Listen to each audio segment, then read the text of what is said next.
لو انت السي عندك مليانه فتعال اقول لك ازاي تفضيها. السلام عليكم، انتوا قاعدين هنا، ده البرنامج بتاعي هيبدا.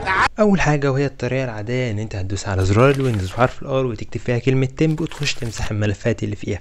تاني طريقه انت هتكرر اول طريقه برضو، بس بدل ما تكتب تمب هتكتب اللي هي علامه الفيلميه تمب بعدها علامه فيلميه تاني وتخش تمسح كل الملفات اللي فيها. تالت حاجه انت هتكرر نفس اول خطوتين، بس بدل ما تكتب تمب هتكتب كلمة بريفيتش. هسيب لكم كل الكلمات دي في اول كومنت، بس انت لو بتعمل الحركة دي على طول فهي نسبيا مش هتفضي لك مساحة كبيرة عندك في السي. تعال اقول لك بقى على الطريقة التانية واللي هتفضي لك مساحة كبيرة عندك في السي. هتروح على مايكروسوفت ستور وتنزل برنامج بي سي مانجر، وبعد كده هتخش على الاستورج وهتلاقيه مقسم لك 3 حاجات. اول حاجة الملفات اللي انت محملها وكتب لك المساحة بتاعتها قد ايه. تاني حاجة الملفات الكبيرة او اللارج فايلز وهتلاقيه برضو كتب لك المساحة بتاعتك قد ايه. وتالت حاجة وهي الدوبليكيتد فايلز او الملفات المتكررة عندك.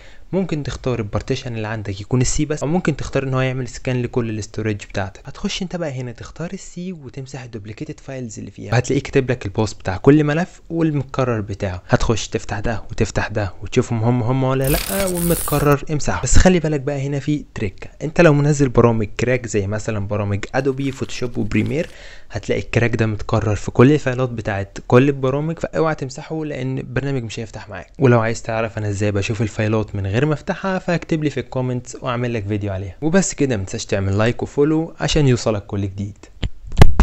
مايك دروب.